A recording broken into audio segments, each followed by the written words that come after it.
फटाफट शांत कर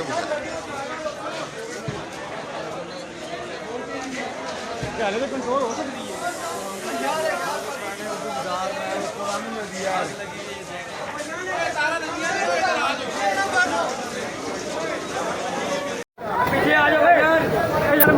सब पकड़े खबर है मोटरसाइकिल भी आग लगी नहीं होए अल्लाह अकबर अल्लाह अकबर अल्लाह अकबर।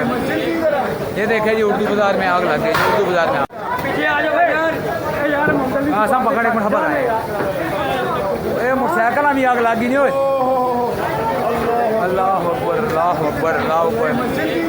ये देखे जी उर्दू बाजार में आग लग गई। उर्दू बाजार में लाल हवेली आग लग गई है और मैं यहीं खड़ा हूँ पास। बहुत ज़्यादा आग लग गई है लाल हवेली के पास। ये धुआं नज़र आ रहा है आपको।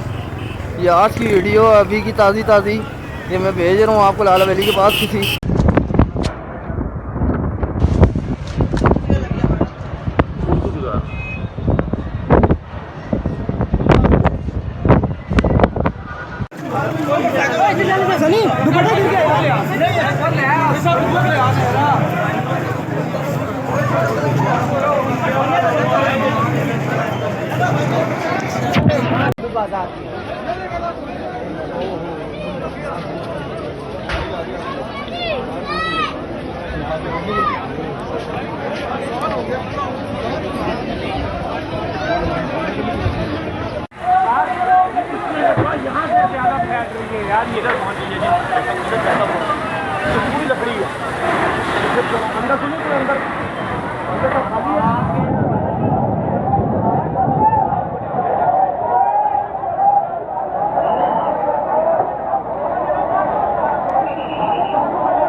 پیچھے آ جاؤ بلا لو یار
بند کرو